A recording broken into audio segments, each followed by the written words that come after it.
In this video, I'm going to show you how to turn private browsing mode on or off on your iPhone on iOS 15. That is so simple and easy, so let's begin. And first, open up your Safari browser. Here I got some tabs. To check them, I can tap on the tabs icon, and here I see that there are 3 tabs now opened. To open new tab, I tap on plus here, and that is regular mode of how the Safari browser works.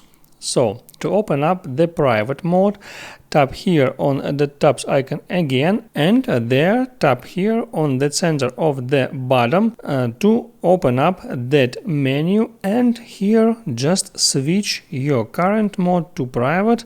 Here you can select the private.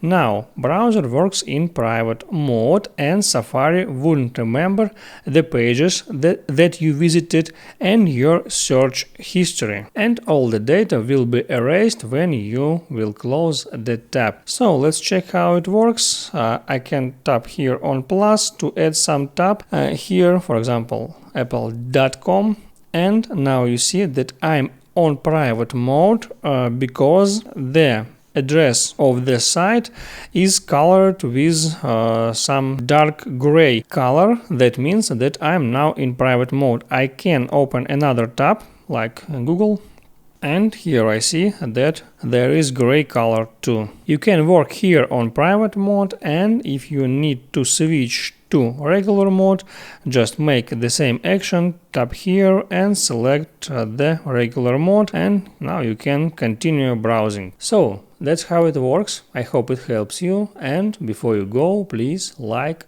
and subscribe.